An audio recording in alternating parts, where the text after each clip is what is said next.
Informações sobre o Flamengo, o rubro-negro não fechou com o Maicon. Ainda dá tempo de chegar mais alguém? Depois de longa novela, o Flamengo enfim se acertou para a venda de Thiago Maia. Vídeo de hoje do canal do Nicola traz detalhes do acordo e conta também que John Textor, o dono da SAF do Botafogo, fez acusações pesadas afirmando que tem gravações de árbitros cobrando propina. Tudo isso e muito mais. Bem-vindos a mais um vídeo do canal, me chamo Jorge Nicola e o objetivo por aqui é deixar você por dentro de tudo que está rolando com o seu clube do coração. Para não perder nada, aperta o botão vermelho de inscreva-se, ative todas as notificações e também deixe like. Combinado? Bora começar o vídeo com aquele tradicional giro de notícias. Primeira informação é importante, quero fazer um esclarecimento.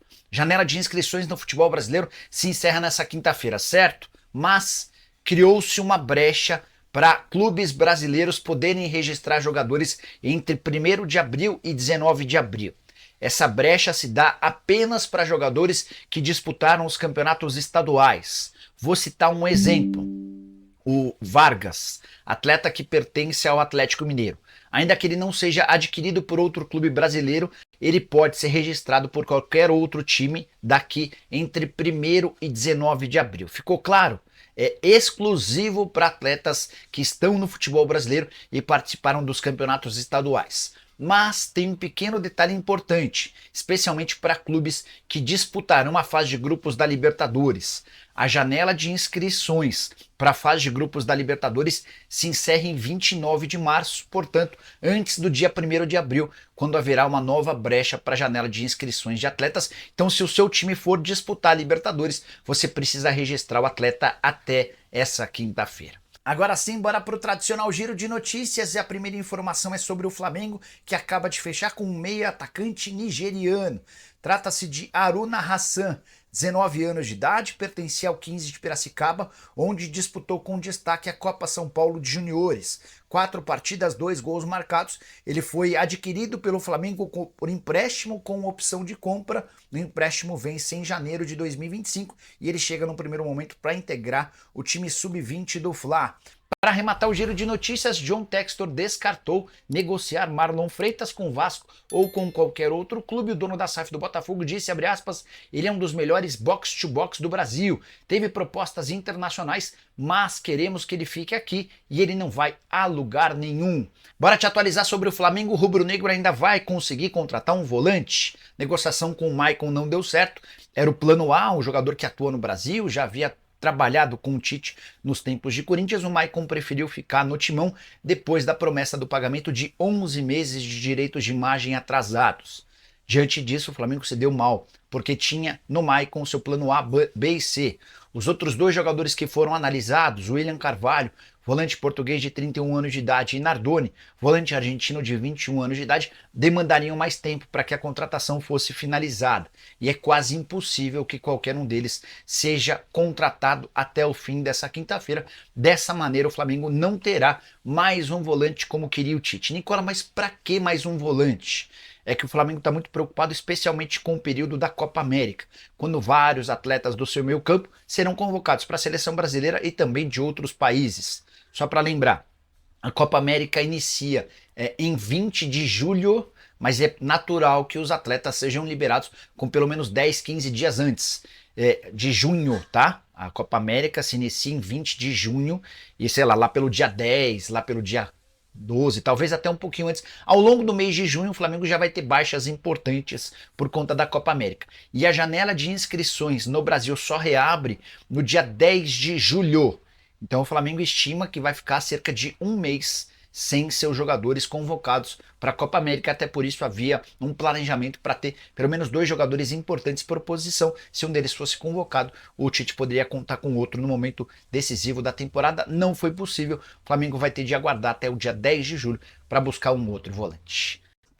Bora contar que o Flamengo enfim bateu o martelo em relação à venda de Thiago Maia, novo reforço do Internacional. Operação fechada em 4 milhões de euros, que equivalem a 50% dos direitos econômicos. O Flamengo vai ficar com 2 milhões e 850 mil euros, o Lille vai ficar com 1 milhão e 150 mil euros. Os 2 times ainda mantêm 25% do valor de uma venda futura, então a nova divisão dos direitos econômicos do Thiago tem o Internacional com 50%, o Flamengo com 25% e o Lille com mais 25%. Flamengo e Lille travavam um duelo nos bastidores há vários dias em relação à divisão desses 4 milhões de euros oferecidos pelo Internacional e no último dia da janela de transferências no mercado nacional, enfim, essa negociação foi solucionada. Mais um reforço do Inter que também contratou para 2024. Borré, Alário, Johan, Robert Renan, Fernando, Ivan, Bruno Gomes, Wesley e Bernabé, esse último argentino cujo valor da compra não foi revelado.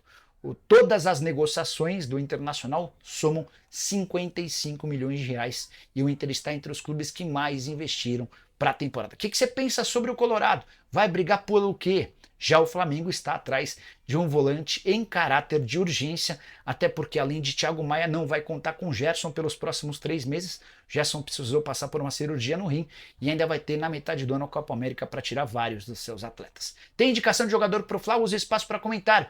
Quero falar agora sobre um assunto sério. John Textor fez acusação gravíssima. Ele voltou a falar da arbitragem do Brasileiro e disse haver corrupção. Mesmo sem apresentar provas, ele disse o seguinte, abre aspas, alguém dizer que não há corrupção no Brasil quando eu tenho juízes gravados reclamando de não terem suas propinas pagas. Talvez a CBF não devesse me processar. Eu não acusei o Edinaldo Rodrigues, o presidente da CBF. Nunca disse nada sobre ele. Ele não é um corrupto. Ele é um homem que comanda uma organização que provavelmente precisa administrar melhor a corrupção externa, porque é uma batalha contra fatores externos. É uma batalha que existe e está aqui. Houve manipulações e erros em 2021, 2022 e 2023 e nós temos provas, fecha aspas. Essa declaração de que ele tem juízes gravados reclamando de não terem suas propinas pagas é gravíssimo. E certamente o dono da SAF do Botafogo vai ser obrigado a apresentar essas provas, que podem inclusive mudar o rumo de competições anteriores. Só para lembrar, o Botafogo, que havia feito um início de campeonato espetacular no Brasileirão do ano passado, chegou a abrir 13 pontos de vantagem para o então vice-líder, ficou sem o título e até sem a vaga direta na fase de grupos da Libertadores. Em meio a uma série de protestos, o Textor foi punido pelo STJD e está sendo processado pelo Edinaldo Rodrigues. Ah, e a última coisa, o Textor apresentou no fim do ano passado um levantamento com supostos erros de arbitragem, apontando que o Botafogo deveria ter 18 pontos a mais do que o Palmeiras. O que você pensa sobre tudo isso? Use espaço para comentário e avalie, beleza? Olá pessoal, mais um vídeo no canal, vídeo importante. Enfim, a novela Thiago Maia chegou ao fim. O Flamengo acertou a venda de Thiago Maia para o Internacional. Vocês querem saber por quanto? Vocês querem saber quanto o Flamengo vai receber? Porque o Flamengo vai ter que dar uma parte para o Lille, clube francês. E qual será o percentual de direitos econômicos que o Flamengo vai manter para uma venda futura do jogador? Também vamos falar sobre Gabigol e Wesley. Será que eles treinaram? Léo Ortiz vai para o Fla-Flu de sábado? Porque é o seguinte, a janela de transferência está chegando ao fim nessa quinta-feira e o Flamengo, rapaz, investiu pesado. Matéria do GE, a primeira janela de transferência do futebol brasileiro de 2024. E em valores absolutos, ela se fecha com o maior investimento da história do Flamengo, junto com a janela de verão de 2020. Com só 3 contratações, o rubro-negro investiu 158 milhões e 100 mil reais. Vamos lá, vamos arredondar 158 milhões de reais. Com esses 158 milhões de reais, o Flamengo comprou De La Cruz, Vinha e Léo Ortiz. 3 baitas contratações. É o que eu falo. Muitas vezes não é quantidade, é qualidade. Vamos pegar o Vasco, o rival Vasco, investiu cerca de 130 milhões de reais. Quem contratou melhor? Sejamos francos, Flamengo ou Vasco? Tudo bem, entendo que o Vasco precisava de um número maior de contratações. Porém, fazendo um comparativo investimento, você prefere comprar quem? Vamos lá, você prefere comprar o quê? Por 150 milhões de reais, esses 3 jogadores, Léo Ortiz, Vinha e De La Cruz, ou por 130 milhões de reais, jogadores como o Vasco contratou, o zagueiro João Vitor, um atacante chamado Cleiton Silva, que estava no futebol português, enfim, nomes, digamos assim, desconhecidos. Então, acho que o Flamengo foi muito bem, claro, o momento do Flamengo colabora muito, são contratações pontuais, mas também há de se ressaltar que o Flamengo conseguiu manter sua base. Não vendeu nenhum jogador considerado titular. não negociou nenhum jogador considerado titular, muito pelo contrário. Vamos parar e analisar a janela do Flamengo. O Flamengo se livrou, entre aspas, do Pablo, que está lá já lesionado no Botafogo. Está vendendo o Thiago Maia, já a gente vai falar sobre isso. Cara, o Flamengo fez bons negócios, muitos bons negócios. Vendeu o Mateuzinho por uma venda assim maravilhosa. O Flamengo vendeu 14% dos direitos econômicos do Mateuzinho por muitos milhões. Então, gente, assim, a janela de transferência do Flamengo foi sensacional. Agora vamos falar de um jogador que está de saída. A gente trouxe em primeira mão aí, horas atrás, que o Flamengo e o Lille chegaram a um acordo. O Thiago Maia está próximo, enfim, de ser vendido ao Internacional. Clubes correm contra o tempo para fechar a operação. Detalhes da operação, esse é o grande detalhe. Inter paga 4 milhões de euros por 50% desse atleta, dá em torno aí de 20 milhões de reais. O Flamengo vai receber, tá, desses 4 milhões de euros, 2 milhões e 850 mil euros e vai manter 25%. E o Lille vai receber 1 milhão e 150 mil euros e mantendo 25% dos direitos. Ou seja, galera, o Flamengo fez uma baita venda. E eu tenho a minha opinião sobre essa negociação. Não tem como não gostar dessa venda. Antes de mais nada, precisamos lembrar que Thiago Maia deseja se transferir para o Internacional. E não será utilizado pelo técnico Tite, tanto é que ele não vem sendo utilizado. Agora vamos analisar os números. Em janeiro de 2022, o Flamengo pagou 3,8 milhões de euros, cerca de 25 milhões de reais na ocasião, por 50%. De lá para cá, usou o jogador, que foi muito importante em 2022, junto com o João Gomes, mas em 2023 a relação com a torcida ficou desgastada, a verdade é essa. Hoje, atualmente, ele está atrás até mesmo do Igor Jesus, na briga por uma posição. Agora, galera, o Flamengo está vendendo 25% dos direitos de Thiago Maia por 2 milhões e 850 mil euros, em torno de 15 milhões de reais, e ainda vai ficar com 20% de um volante de 26 anos que pode tranquilamente ser vendido no futuro pelo Internacional. Dito isso, mais uma ótima negociação da diretoria do Flamengo e dos representantes do jogador, porque foram os representantes do jogador que chegaram a um acordo com o Lille. Porque o Lille, teoricamente, teria direito a 2 milhões de euros dos 4 oferecidos pelo Internacional. Mas o Lille, para o negócio sair, e graças ao trabalho dos representantes do atleta, abriu mão de grande parte. Tanto é que o Flamengo está ficando com grande parte do valor. Então, baita negócio do Flamengo, palmas para a diretoria do Flamengo. Quando é para criticar, a gente critica, e quando é para elogiar, a gente também vai elogiar. E o Thiago Maia vai assinar contrato de 4 anos com o Internacional, inclusive, depois da gente publicar a notícia que ele estava de saída, o próprio jogador fez uma postagem nas redes sociais, dando a entender que está indo embora, que ele botou lá uma imagem dele levantando a Taça da Libertadores e falou, quem viu, viu, ou seja, já dá a entender que está indo embora. E quem não deve estar presente no Fla-Flu é a dupla Gabigol e Wesley. Os dois, nessa quinta-feira, novamente treinaram à parte, estão se recuperando de uma lesão muscular e, portanto, não devem ficar à disposição do técnico Tite para o Fla-Flu de sábado. Ah, mas são reservas. Para mim, são desfalques. Sobretudo o Gabigol, que embora seja reserva hoje, mas é um atacante que gosta desse tipo de jogo, que gosta desse tipo de decisão, que chama a responsabilidade. É menos um jogador para o setor ofensivo do Flamengo, para um jogo que vai ser muito enjoado. Lá no lado do rival, sem André suspenso, eu soube que o Fernando Diniz colocou o John Kennedy na vaga do André, recuou o Martinelli, deixando o Martinelli e Ganso como volante, e o quarteto ofensivo lá com John Arias, Cano, John Kennedy, Keno.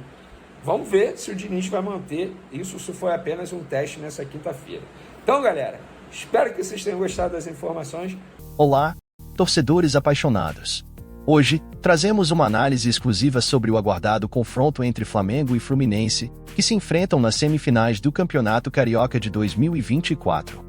Esses dois gigantes do futebol carioca têm protagonizado emocionantes finais nos últimos anos, e neste vídeo, exploraremos as mudanças notáveis que ocorreram em ambas as equipes desde a última final em 2023. Mas antes de mergulharmos nesses detalhes, não se esqueçam de se inscrever no canal e ativar o sininho para não perderem nenhum conteúdo sobre o seu time do coração. Vamos lá! Fluminense e Flamengo, finalistas das últimas 4 edições do Campeonato Carioca, se encontram novamente em 2024, desta vez nas semifinais do estadual. O confronto promete ser eletrizante, com o jogo de ida acontecendo neste sábado, 9, no Maracanã. O Flamengo, com a vantagem de ter sido o melhor time na Taça Guanabara, busca avançar com 2 resultados iguais. Desde a decisão de 2023, o Fluminense, sob o comando de Fernando Diniz, manteve uma base sólida. O treinador, há mais de 2 anos no comando, preserva a essência do time que conquistou o título carioca e a Libertadores em 2023. O Fluminense deve contar com a presença de jogadores como Guga, Nino, Arias, Keno e Germancano no confronto deste sábado.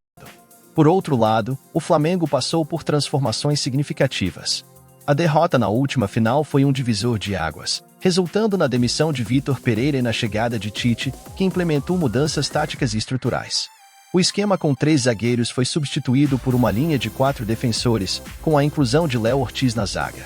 Ao analisarmos a possível escalação do Flamengo para o Fla-Flu, observamos a manutenção de 6 titulares desde a última final.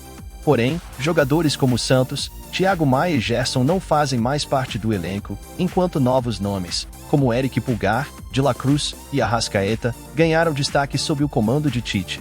Assim, o palco está montado para mais um emocionante capítulo do Fla-Flu. As mudanças nos elencos e estratégias táticas prometem tornar este confronto ainda mais imprevisível. Fiquem atentos para as emoções deste embate que pode definir quem avançará para a final do Campeonato Carioca de 2024. Não deixem de compartilhar suas expectativas nos comentários, inscrever-se no canal e, claro, torcer pelo Mengão. Até a próxima atualização.